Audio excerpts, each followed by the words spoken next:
recognize that our aim must be higher than the mere winning of cases. Our aim must be justice itself, for let it never be forgotten that an attorney, whether he be counsel for plaintiff or defendant, is an officer of the court in which he practices. Sharply conscious of this, and animated by a zeal for justice, quite regardless of whether her findings place upon his brow the wreath of success or the sometimes more honorable laurel of obscurity, the attorney who respects his trade and himself, and who has highly resolved, as we are now resolving, to sacrifice himself, if need be, on the altar of justice, will be worthy of his place in the ranks of gentlemen, scholars, and men of unsullied honor, who tend, like the vestals of old, an undying flame.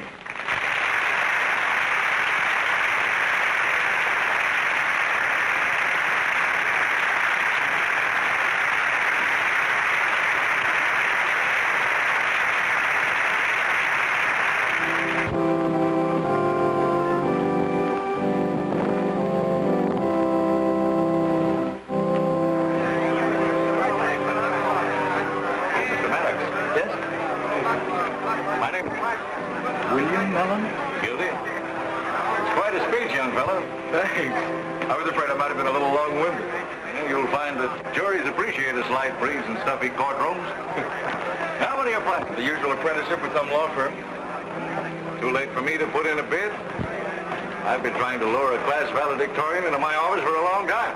I can't tell you how much I appreciate this, Mr. Mellon. Suppose you see me Monday. I'll be there with a milkman.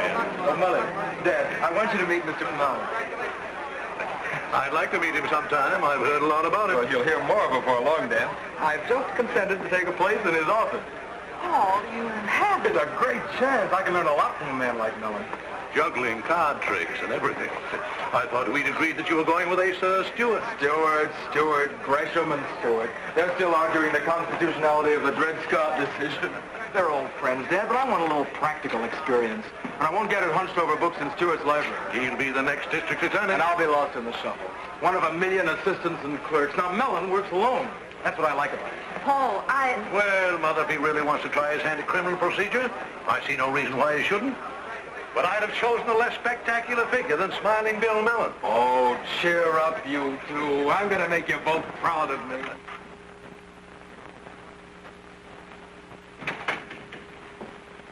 Mrs. Maddox to see you.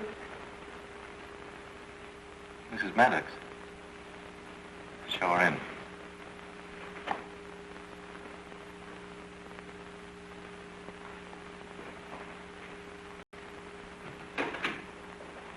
Hello, Margaret. Hello, Bill. I hope I'm not intruding. Of course not. Won't you sit down, please? Thank you.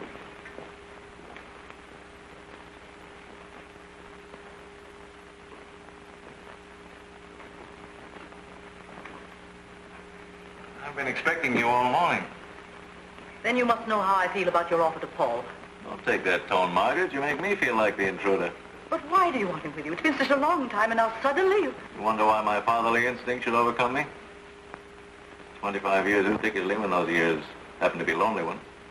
Lonely? That's hard to believe of a famous criminal lawyer whose career has been written in headlines. The old fiction of losing oneself in a career? I wasn't that lucky. I had to stand by and watch my boy grow up under another name. I even had to sneak into church the day he was confirmed. I got a much bigger kick out of an item in the paper about a year later that you had adopted a 2-year-old orphan. I realized then it was young Paul. How'd you ever happen to call him Paul? My husband chose the name. You never told the senator? No. Nor Paul. When he became old enough, we did tell him that he'd been an orphan, but that we loved him just as if he were our own. Look here. I know what's on your mind. You've a nightmare of the day when I'll say, my boy, your true father stands revealed before you. I give you my word, Margaret. That will never happen. It's only that I wanted to do something for it. He doesn't need my money, but I can give him a start in his profession. Is it the right kind of start? Don't believe everything they say about me. The trick's in our trade like any other. Politics. Because your husband knows a few of them up there in the state senate. I'm sorry. Be fair, Margaret. You've had Paul for 25 years. You still have him. Don't you think it's my turn now? At least for 8 hours a day in this office? He has very high ideals. I won't corrupt them. Maybe you'll inspire me with a few. Well, goodbye, Bill.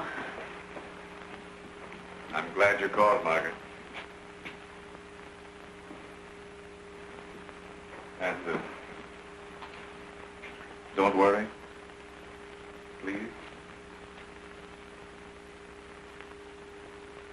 Good morning, Mr. Mellon's office. Sorry, he'll be in court this afternoon. You're welcome. Good morning, Mr. Mellon's office.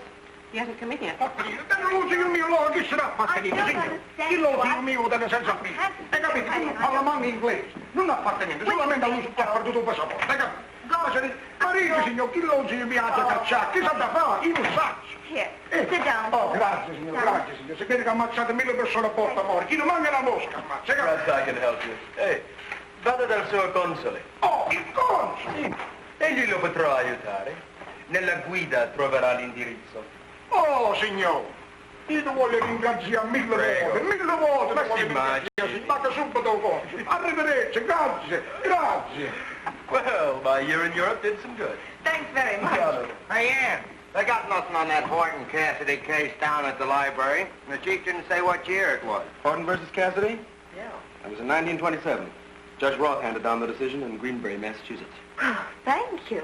You'd better go back to the library, Andy. Okay. You won't find it there. The records were destroyed by fire. But I'll tell you can get a summary of that case by writing to the state recorder in Boston. Yeah? Thanks. You're welcome. Well, as far as I'm concerned, you should be on the payroll. You think you can arrange it? Well, of course, I'm just one of the hired help myself. Oh. Greetings, Miss Dyer. Good morning, Mr. Mellon. Morning, Ann. Good morning, Mr. Mellon. Well, Maddox. Right on time. I didn't expect you till after lunch. Well. Oh, and this is a new addition to our force. Paul Maddox and Ann McIntyre, my secretary. do? You two should get along. Undoubtedly. Oh, yeah? Come inside. Well, let's see you later, Miss McIntyre.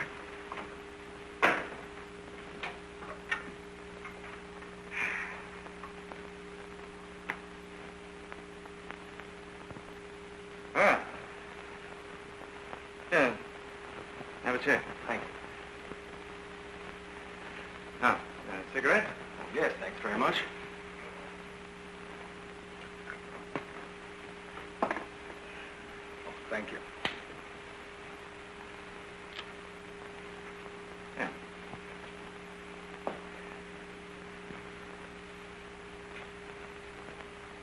Well, now that you've come to work here, I suppose the first thing to discuss. Yeah? Mrs. Evelyn wants to know about that heap of carpet for her husband. Now let him stay in the tank another night. It'll do him good. Well, I suppose the first thing to discuss is the question of salary. Oh, whatever you say will be all right with me, Mr. Mellon. Well, we usually pay our clerks $25 a week. But seeing it's you, we'll make it 30. Well, why seeing it's me? Well, maybe I liked your speech the other day.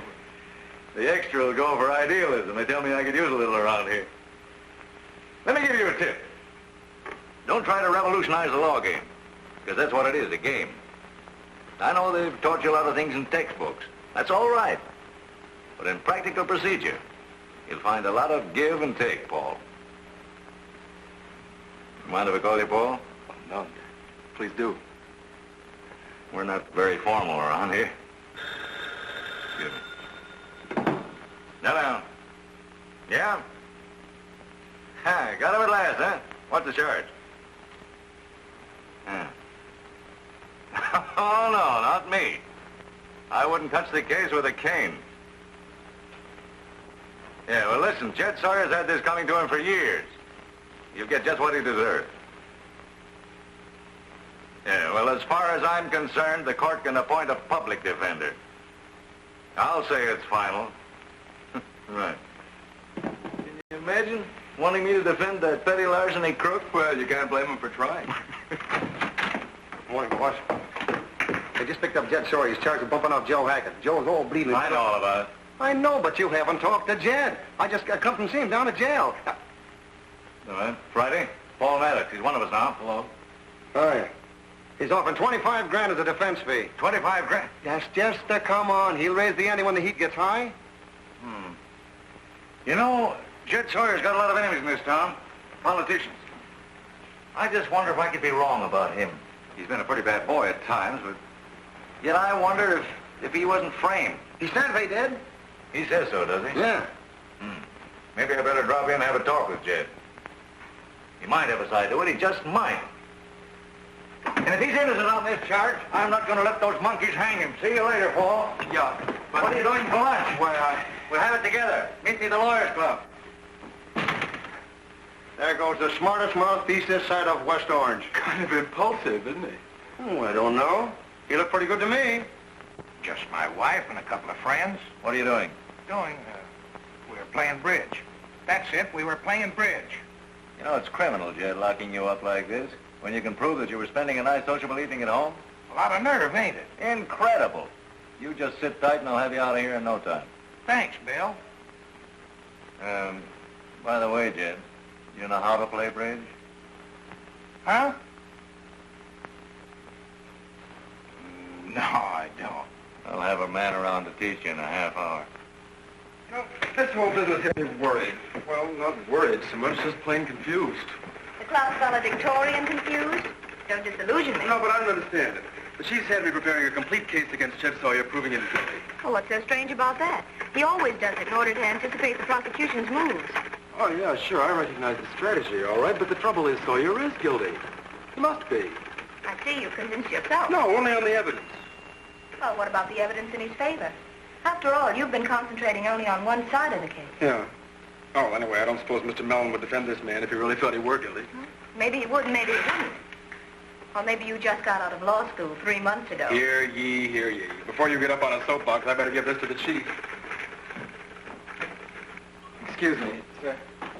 Here's this deposition. It arrived from Chicago. Did you look it over? No, sir. There was something else I wanted to talk to you about. Sawyer. What about him? Mr. Mellon, that was without a doubt the most cold-blooded, premeditated killing I ever heard of. Gosh, I don't see how you can defend the man. Oh, well, sort of jumping at conclusions, aren't you?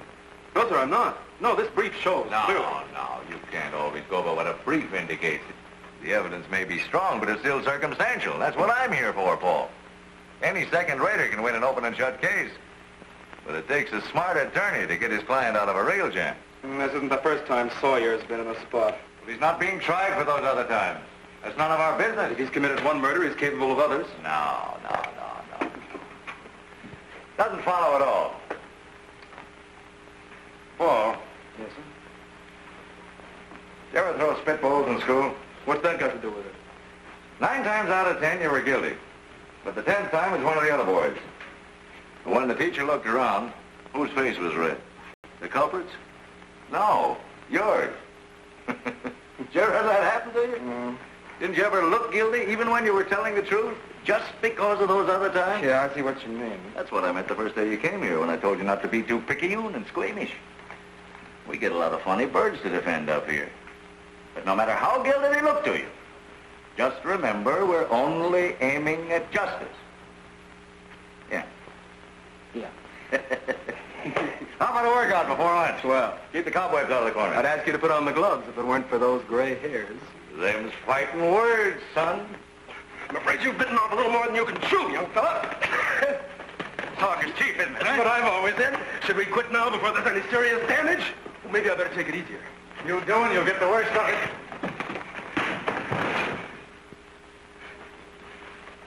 You aren't hurt, are you, son? Sure, I'm going to run away and hide any minute. Put up your guard, mister, on account of I'm going to beat the stuffings out of you. Get a boy. Well, there's no harm in telling you I liked your work at the office. Watch your step. I may ask for a raise. That's a small matter. You passed your bar examination. How'd you like to take a case? What'd you say? I was wondering how long you're going to stay a glorified office boy. Well, I didn't know people promoted themselves in your firm. Well, they don't, but sometimes they volunteer to step in and do some of the real work. Thanks for the tip. I'll take the next big case that comes in. You'll make a mighty fine assistant, Mr. Mellon. John Brown's body lies a molding in the grave. John Brown's body lies a molding in the grave. John Brown's body lies a molding in the grave as we go marching love. Glory, glory, hallelujah. Glory, glory, hallelujah. Who defended that guy, John Brown, anyway? I don't know. Wasn't William Mellon. Or John Brown's body wouldn't be molded in the grave. Sound mind and a sound body should win law cases. I never felt better in my life. You know, we ought to do this every day. Right. Now for a bite of lunch and an afternoon of hard work. Swell.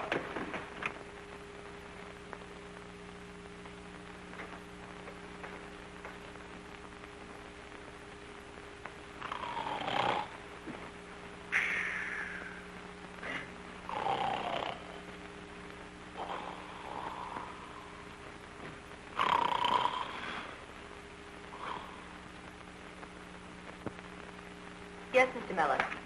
Mr. Mellon will see you now. Go right in, please.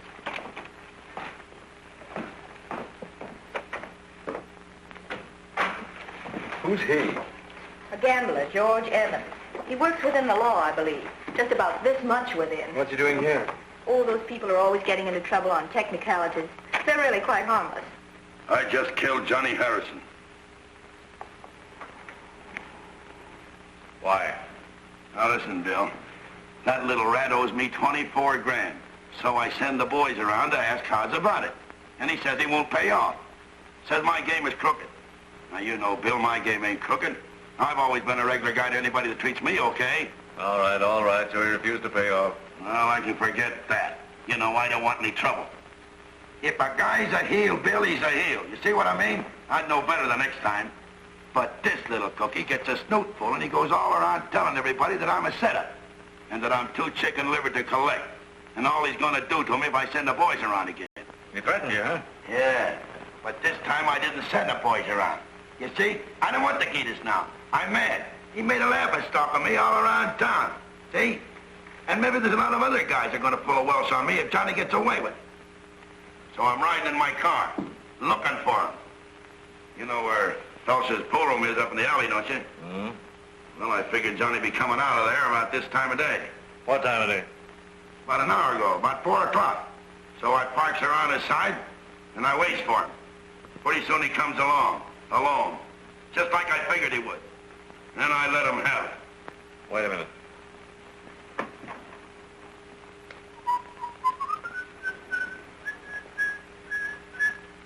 You say anything? Did you call to him? Well, I called him a few names. Oh, but nothing dirty, though. Any witnesses? Well, there wouldn't be up that alley. Oh, I'm in the clear unless they pin it on me. They'll pin it on you, all right. Obvious motive, bitter enemies for years.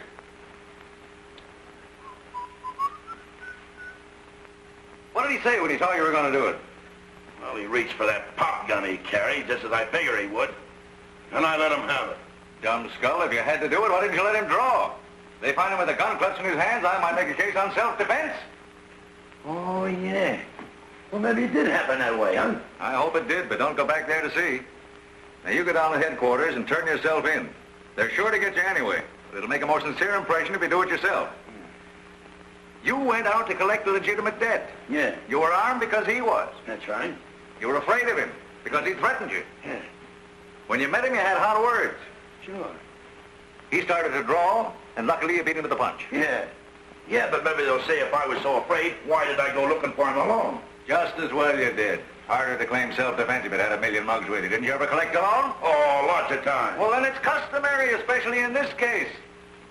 When you anticipated trouble, one of your boys might have gotten hot-headed. Go right down to headquarters and don't say a word except I killed him. Till you hear from me. All right. Yeah, but Bill, about the fee. That'll be plenty, too. We'll talk about that later. Yeah, but I want to pay it now. I got a reason. What reason? Well, maybe I'm superstitious, huh? Look, Bill, 50 grand. Count it. I'll see you in jail.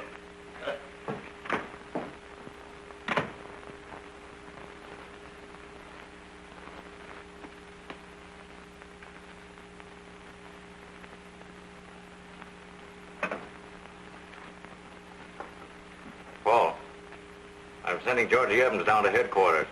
He's turning himself in for a killing. Self-defense. Go down there and see that he keeps his mouth shut while they're booking him.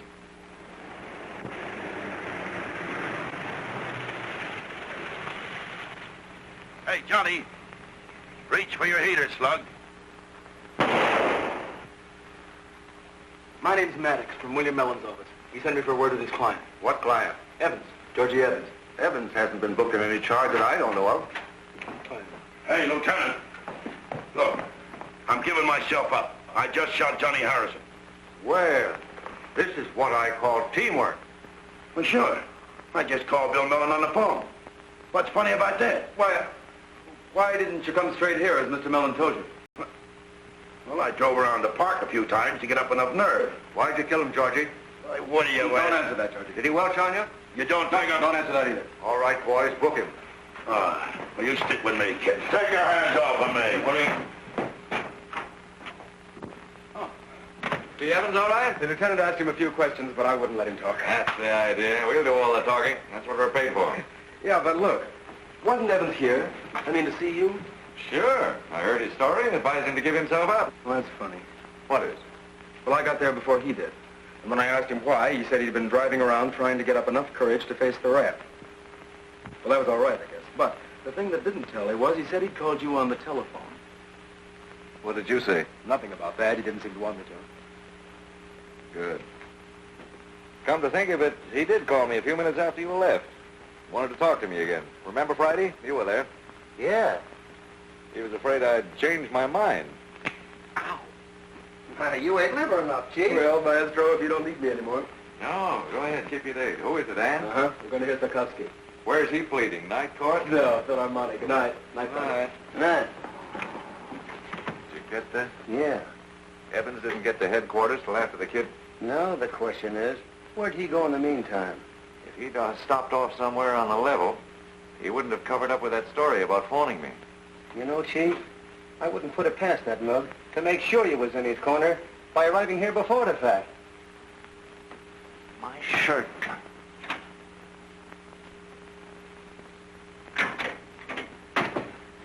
Try the Counsel. What's the idea of lying to Mr. Maddox? Who said I lied? I told you to go straight to the police, didn't I? Well, I did. Yeah, after you drove around the park trying to get up courage. Where'd you go? Well, I stopped in and got a couple of shots. Shots at who? You hadn't killed Johnny Harrison when you came to my office. You didn't kill him, you squeezed a few legal pointers out of me and sold me up with a retainer. I know, Bill, but I couldn't tell you that. I knew you wouldn't take the case. It's very brilliant deduction. Now, there's your dough. Call up any lawyer you like. I'm off you. Oh, but Bill, it's done now. It ain't like you knew about it before, because you didn't. See, they ain't got nothing on you. Your skirts are clean. Who cares whether they're clean or not? I didn't come here to make any fine ethical distinctions. I just can't handle a client that lies to me, that's all. It's like shooting me in the back when I'm trying to defend you. I know If you'd hold out on one thing, you'd hold out on a dozen. I'd have no preparation. I'd be taken by surprise. But, Bill, I give you my word. I ain't holding out nothing, really. You've already done that. Well, if there ain't nothing else I haven't told you. Say, come now, listen. You got to take this case. Look, here's the 50 grand, and I'll make it 10 grand more. How's that? You think you can let me do the talking after this? Oh, sure. All right. Don't make friends with the other prisoners. No. And when I present you to the jury, try to look human. Spit out that gum.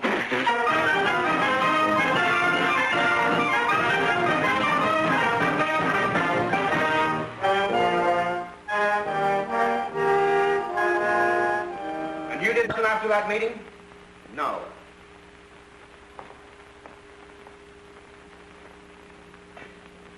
You're a witness, Mr. Mellon. Oh. Go ahead. You want me? I had a vague notion you were my assistant. But this witness is important. You're not getting cold feet, are you? If it please the court, my associate, Mr. Maddox, will continue. You may proceed, Mr. Maddox.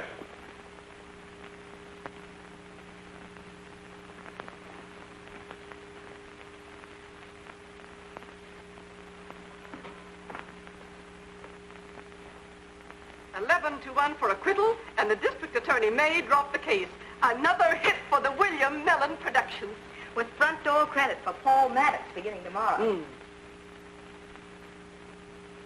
And, don't Miss Todd. Will you run out of the corner and get me a necktie? Here you are, Uncle Watson. No, never mind. Maybe if you'd go home once in a while instead of living in the office. What do you call home? 4 walls and a roof? That a home, Miss Todd. Will you marry me? Don't you answer that, Miss Todd. Come on, will you, boss? You know you and Paul are supposed to be a guest of honor tonight. Paul's going to get a big kick out of that when he sees it in the morning. You haven't told him, have you? Oh, of course not. That's what I need in this office. Paul still. Young blood.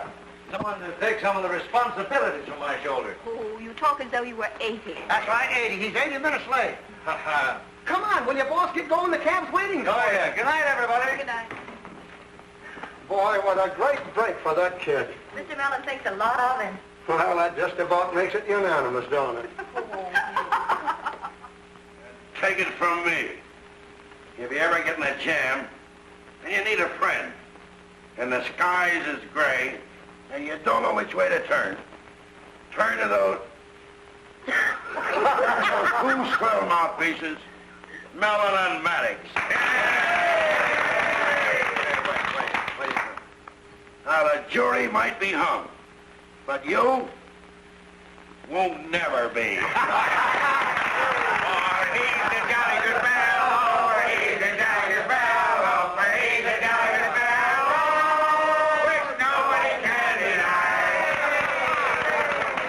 Got the right angle, all right. Hire your mouthpiece before you pull it, John. Yeah, I wonder if Mellon would have taken the case if he knowed how Georgie done it. Sure, he knew it before the trial. Georgie told me. That didn't make any difference. Sure, his fees is big. But like he says when he defended me on that liquor rap, half of it went to one of the jurors. If you really want to know who saved Georgie, it was me. That's Bill Mellon, he'll tell you. He says, I'm depending on you, Palsy. You go in that courtroom and say Johnny Harrison was gunning for Georgie. So you ought to stop him. And he hands me $1,000. Me? I was up in San Francisco when he shot him. Ain't that funny? The next figure at which I take pleasure in introducing is Counsel Mellon's able and brilliant young associate, Mr. Paul. Was handled. A few points I didn't know myself. You've got to hand it to Mr. Mellon. Any man can practice law, but it takes a big man to beat the law, doesn't it? You know, I was brought up to think you had to be honest. But that's foolish. The thing to do is to lie and cheat and bribe, anything to beat the law. And that'll make you as big as Mr. Mellon, boys. Give him a big hand, boys.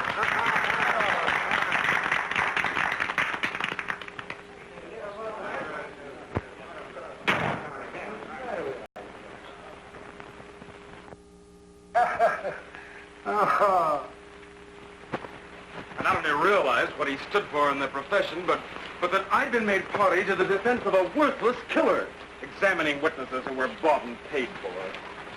And then I lost my head, I guess. I walked out.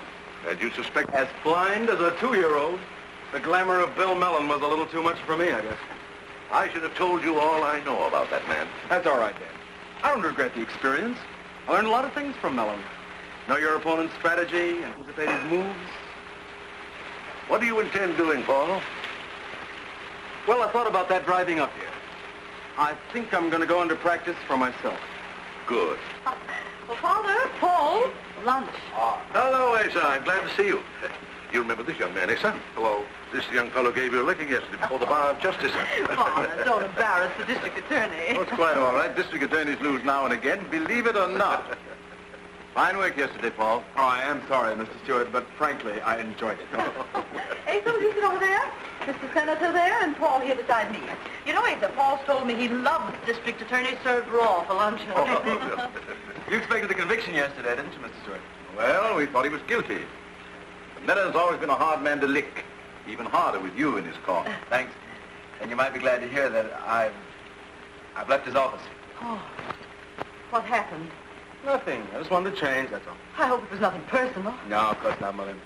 I think we brought it with a perfect understanding. understanding, I would say, of how a shady lawyer works. Please, Nick. I see no reason for concealing it. Paul knows a few facts about the Evans case, that you should know. Now, what I told Dad was in confidence, Mr. Stewart. You'll have to get the information somewhere else. Now, look, Paul. If this is a matter of honor with you, just consider this for a moment.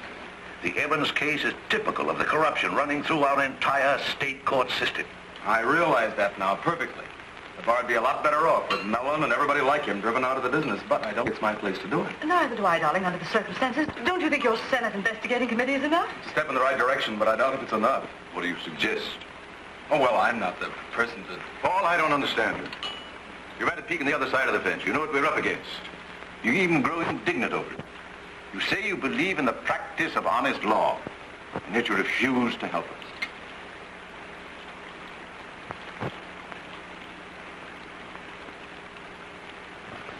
You're not being very discreet, Margaret. I believe the senator is investigating like me. I had to see you. I must know what happened between you and Paul.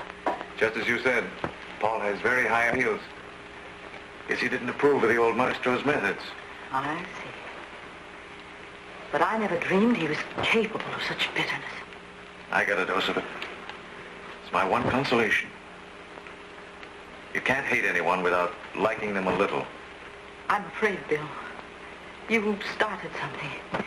And there's no telling where it will lead to. Nonsense. The boy will cool off. He's joined the district attorney's office. Fine. That's what he wanted to do in the first place. There's for only one reason now, Bill, to get you. Don't underestimate him. I don't, but it's so like a mother to overestimate her son. But he's had such good training here in your office, don't forget that. Thanks. Master versus the pupil. Let me give you a little inside tip, Margaret. The old master's got a few tricks left. Good evening, gentlemen. Good evening. Good evening. Good evening. Good evening. Sorry I'm late. That's perfectly all right, Mellon. Well, I think the meeting can come to order.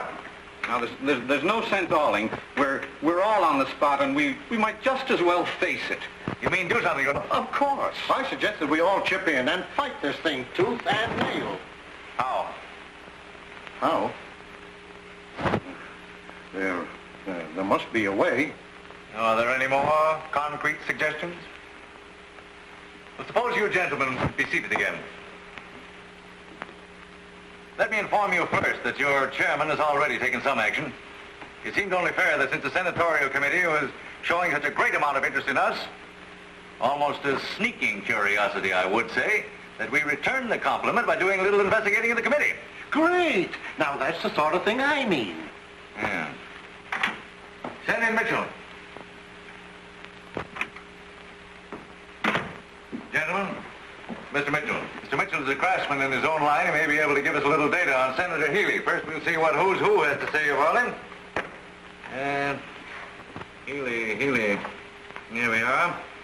The Arthur Henry Healy, born Richmond, Virginia. Fictive family killer, that's nothing. Here we are during the war. Lieutenant Colonel, Quartermaster Corps in Washington. Charge of purchasing Army blankets. That ought to unearth a little draft.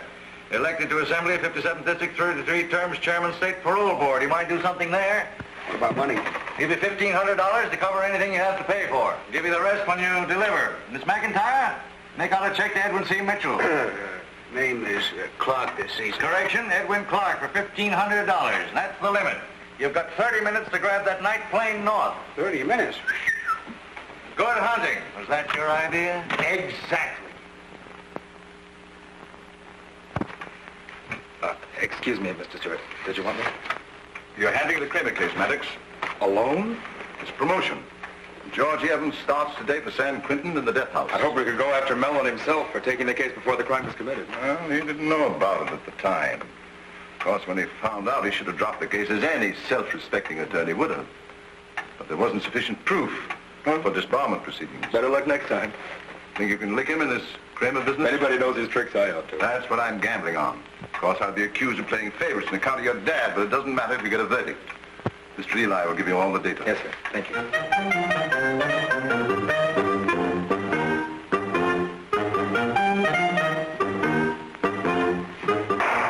Superior Court of the State of California, Honorable Judge Elliott presiding, now in session. In the matter of the people versus President Kramer. Are you ready to proceed, gentlemen? The people are ready. Defense is ready. Proceed with the selection of the jury. In perpetrating an insurance fraud, defendant is charged with burning down his own warehouse. That's arson. But the night watchman was killed in the fire. Now, on the face of it, it may resemble second-degree murder, a death resulting from defendant's criminal negligence. And such a thing may possibly be contended. But the people define it as first-degree murder, ladies and gentlemen, because a killing committed, even though accidentally, in the course of another felony is, according to our laws, first-degree murder. This is what the people will attempt to prove, and for which we will ask the maximum penalty. Against the contention of the prosecution, so ably stated by my learned young colleague, I will endeavor to point out to you, first, that the fire broke out entirely as the effect of an accidental cause.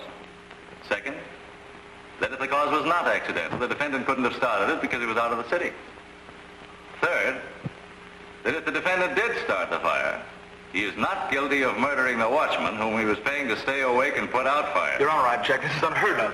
If my learned young opponent will look up a leading California case, People versus Hardy, year 1980, will find a perfect precedent. Objection overruled.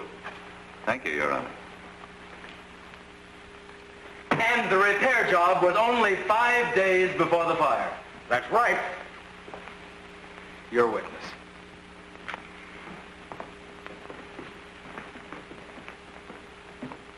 At the time you did the repair job at the defendant's textile warehouse, did you notice that the electric wires were badly insulated? I wouldn't say that. Well, they could have been better. Your Honor, I object. I retract the question. Would you say that the electric wires were perfectly insulated? Perfect covers a lot of territory. Could you have done a better job if you'd insulated the wires yourself? Well, of course, if I'd done the job myself. You're not doing badly at all, Paul. Don't be discouraged. Discouraged. I didn't win my first case either. Verdict isn't in yet. Buy-in. No setup this case. No setup my learned young opponent either. I have to watch my step. He knows all the old master's numbers. He wouldn't take advantage of that. Why shouldn't he? Part of the game. Paul's putting his ace witness on the stand tomorrow. That fireman, the one who claims he smelled kerosene. I know. But what can you do? I got these from the chemist this morning. This one has kerosene. These two, ordinary spar varnish used in warehouses.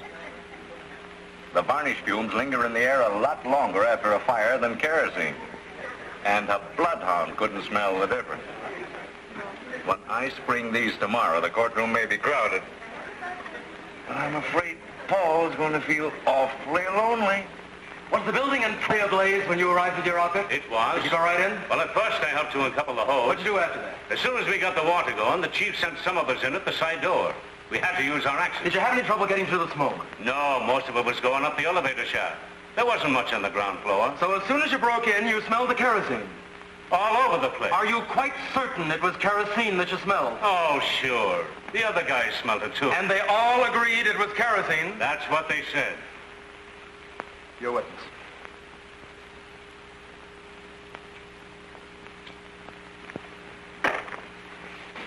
No questions? What? Smart mouthpiece. Ace attorney. You're a guilty, Kramer, and you know it.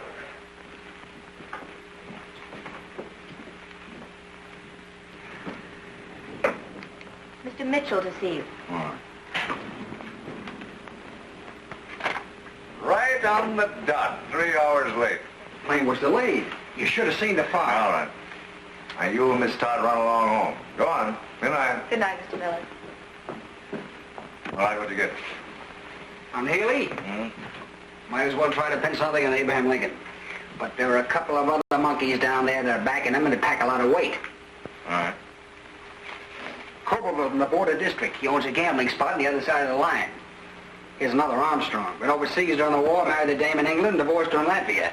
His constituents don't know that. Might help. The best is yet to come. Old man Maddox from this district has got a skeleton in his attic that he don't know about. That kid of his on the DA staff. Well, that isn't his kid. He's adopted. Plenty of people know about that.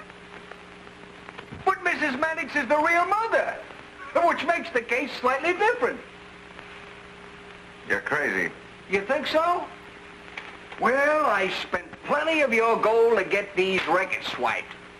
Birth certificate, 1912. Doctor's report. Child of Margaret Archer. Father unknown.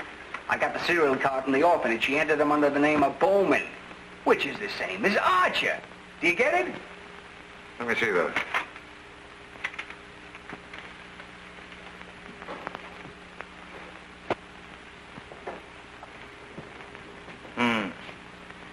Just keep this to yourself, and I'll let... Wait a minute. Those are worth more than you're paying me. That Maddox outfit's rich, and the old man wants to be governor. I'm keeping those records personally. What the devil are you talking about? You bought them with my money? I'll pay you back. I'll even give you photostatic copies. Have you had photostats made of these? Not yet. What are you doing? I'm holding you to your bargain. Now, if you'll excuse me, I have an engagement. Don't be a fool. You can't get away with anything like that. I'll give you a short count to give me that key.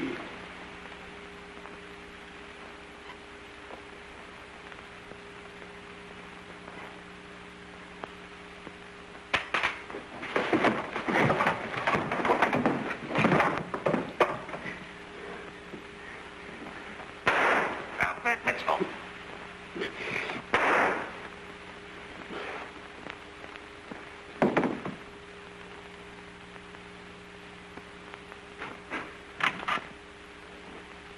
What happened, Chief? Lenny, I'm glad you're here. I may need a witness. Frisk him. Police department. Are you out of your head? The cinch. Self-defense in my own office. I'll beat it in the war. How about way? What good will that do? If I give myself up, Then they'll hang you by the neck with the greatest of pleasure. Why, do you know who you are? You're Mellon. They're number one pain in the neck. Why, every cop and prosecutor in the state hungry for Mellon on toast, and they won't stop at nothing. Oh, but I can't bury the body in the backyard. Well, listen, Chief. I killed him. You get the idea? They don't care nothing about me. I ain't big game. Why, they'll let any office boy in the DA's office handle it. And you? Why, you can spring me as easy as peas rolling off your knife. But if you're indicted, it's curtains. That's ridiculous. Oh, you think so? Well, wait till they get you up on that stand. They'll have a battery of prosecutors that'll reach from here to Manila. They'll give you the works. Trip you out. Oh, not that you couldn't handle any one of them alone, but there'll be 17, and they'll wear you out. Why, you'll wind up giving testimony against yourself. Maybe you've got something there, Friday. They may bring out something I don't want brought out. Sure. They'll bring out plenty. Use your bean. Come on, boss. I don't know what to say, Friday. I shouldn't let you do this. But I'm going to. I'm in a spot. I'll say you are.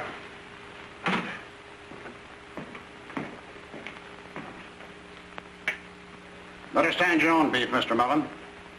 It ain't nice to hang things like this on other people.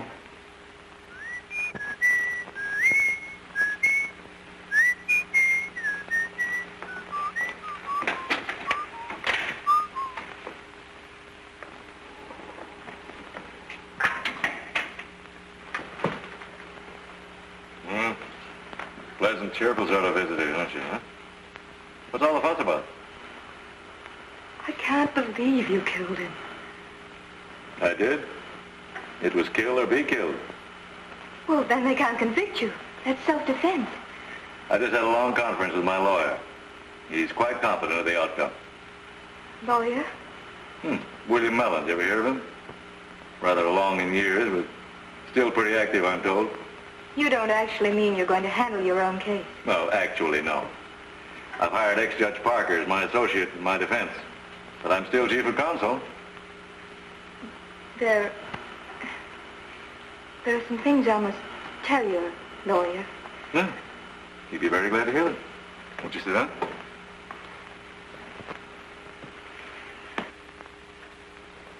Paul Maddox is going to prosecute. Yeah. They couldn't have picked a better man. And he's had me subpoenaed as a witness. Which probably means that you refuse to appear voluntarily. Well, I'm surprised at you. I won't testify against you, no matter what it means to him. Your testimony will make very little difference. And why is he calling me? Who knows? Perhaps he thinks that your evidence will be the tiniest link that completes the chain that places the noose around the neck of William Mellon. Oh, please be serious. You're on trial for your life. Oh, come now, Anne. You don't suppose I'm going to lose my first murder case in 15 years? And for such a distinguished client? But isn't there always a first time? What's that? Yeah. That would be a calamity, wouldn't it? It's not going to be very pleasant, Paul, sending a man to the prison, perhaps even to the gallows. Laws are made because of criminals, Mother, and criminals aren't timid. I don't like it. I mean, you're doing it. Well, neither do I. But it's a routine part of my job. Yet, Mother, why do you worry so much about a man you don't even know? It's only that if Mr. Mellon should be innocent. I'd like to believe it, but not a chance. All the evidence points to his guilt. That arresting officer, the fact that he was planning to let somebody else take the blame. Paul, there are other men in the district attorney's office. Let one of them take the case. I can't do that. Mr. Stewart's orders. You see, he liked the way I handled that arson case. And the Evans business, too. Those were his first victories over Mellon in years. But you're so prejudiced against the man. Prejudiced? No, on the contrary. You know, in spite of everything, I still have sort of a sentimental weakness for him. And I owe him a great deal. And somebody's got to prosecute, and after all, I know he's guilty. Paul, you come down to that court and watch a good lawyer at work. Paul, Goodbye.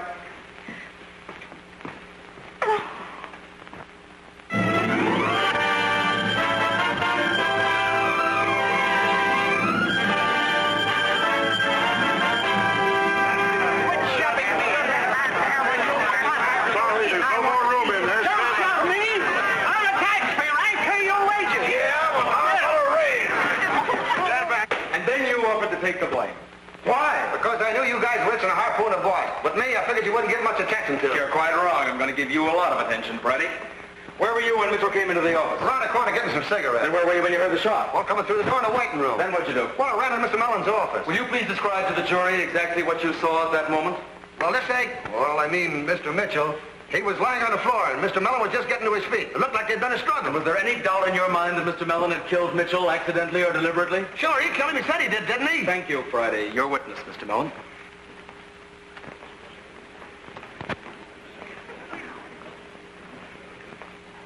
How long have you been in the employ of Mr. Mellon? Well, you ought to know. Well, since about a year after the war. Almost 18 years. Approximately how many hours a day did you work with Mr. Mellon? Well, that depended. Sometimes when we were busy, we used to wind up at 6 o'clock in the morning eating hamburgers. Then I gather you were with him constantly. Sure, we were just like that. In all those 18 years, did you ever know Mr. Mellon to carry a weapon of any kind? No. Did you ever see a revolver in his office or his home? No. An officer overheard you express a desire to take the blame for the death of Mitchell. Do you know what the consequences of that might have been? Sure. A rap, I guess. Do you know that a murder rap can consist of hanging? Sure. And you were still willing to assume that blame in place of Mr. Mellon? I'd hang twice for him. You admit you hired Mitchell, whom you knew to be a blackmailer and a thief, to uncover scandal, dig up dirt, if possible. I've already admitted that. Whom in particular did you want to hound and persecute with this information? I'm afraid the boys I got the lowdown on wouldn't want me to answer that one. I want their names. Their names are immaterial, I think. Unless you wish to place them on trial instead of me. Kindly look at this exhibit. The ashes of burned documents found by police in the wastepaper basket in your office. Why was this evidence burned? I wanted to burn it. And when Mitchell objected, you killed him? No, he was already dead when I burned the papers. Was it Mitchell who lighted the match? Holding you up for a higher price? It's ridiculous. You insist you destroyed these? I do. Then I repeat my question. Why? Why? I accidentally killed a man in order to keep this information secret. And now you expect me to tell several hundred people in the courtroom, the press, the judge, the jury, and yourself, simply because you shout, why? What mysterious person were you protecting? And for what mysterious reason did you wish to protect him? Even going so far as to kill a man? I've already told you what happened. He threatened my life unless I returned the records. I tackled him to get his gun away and it went off. They always do. It's very strange, Mr. Mellon. Mitchell was a younger, more powerful man than you. You ask this jury to believe that if there actually had been a struggle, you would have emerged the victor? I do. I hold several amateur boxing decisions over men stronger and younger than Mr. Mitchell. You ought to know. You've had the gloves on with me. You say you wish to keep this information secret. Now, were you attempting to protect someone? I didn't kill Mitchell to protect anyone. And yet you burned the records, didn't you? The records involved several people. A lady, I suppose. Yes, if you must know. A lady whom I respect very deeply. What kind of a lady could be mixed up in a cheap political scandal? She wasn't. The matter concerning her belonged to a generation ago. I see. You figured that her guilt should be outlawed after a certain number of years. I presume her guilt will be judged in the proper quarter. At least it had nothing to do with politics, which is why I suppressed the evidence and went to the mat with Mitchell when he threatened my life for doing it. Does that answer your question? Very romantically. A lady's fair name. A scoundrel who would blacken it. I'm sure the jury's moved. You vanquish a man half your age and twice your weight. You kill him, quite accidentally, with a gun you contend was his, but the ownership of which has never been established. You've admitted trying to blackmail the legislators of this state. But all this suddenly becomes transmuted into a chivalrous attempt to save a mysterious noble lady from the spiteful slander of a foul fiend. You fight for her. You face his leveled gun, unarmed as you are, and with the strength imparted to you by this great ideal, you slay the dragon, you burn the evidence, and you stand ready to let your office boy take the rap.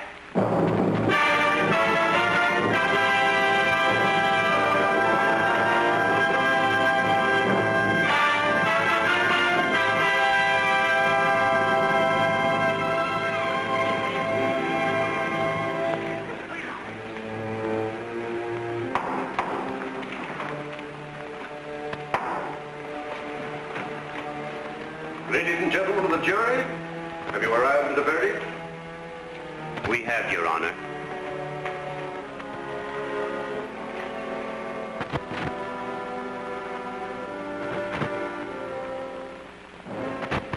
The defendant will rise and face the jury. We, the jury, find the defendant guilty of murder in the second degree. Jury is dismissed. Case will be continued until Friday for sentence. Fine work, Paul. Congratulations.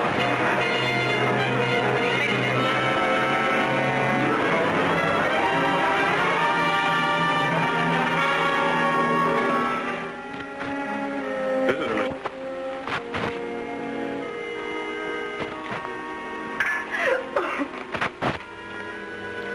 Forget it, Margaret.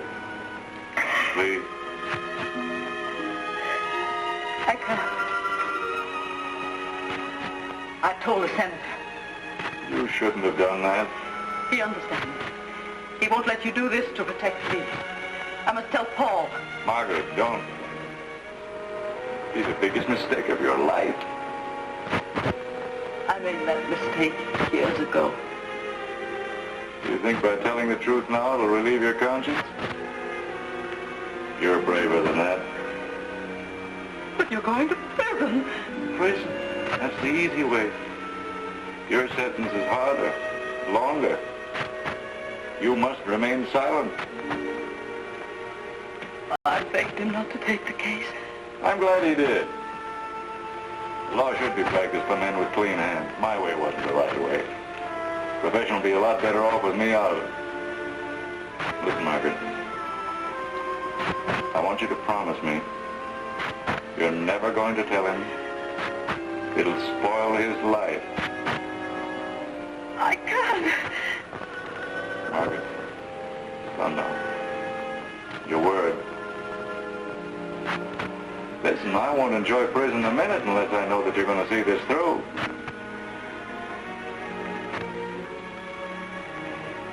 I won't tell him.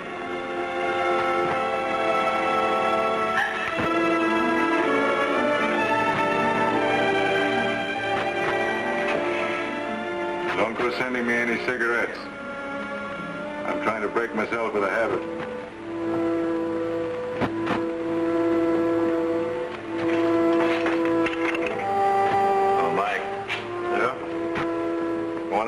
funny story? Sure. This is about a lawyer. A guy who won case after case, year after year, just because he told the jury a lot of lies. There's a lot of those guys. Well, this lawyer finally got into a jam.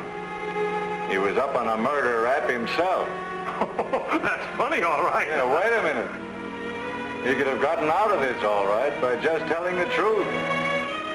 And this was the one time he couldn't tell the truth. Funny.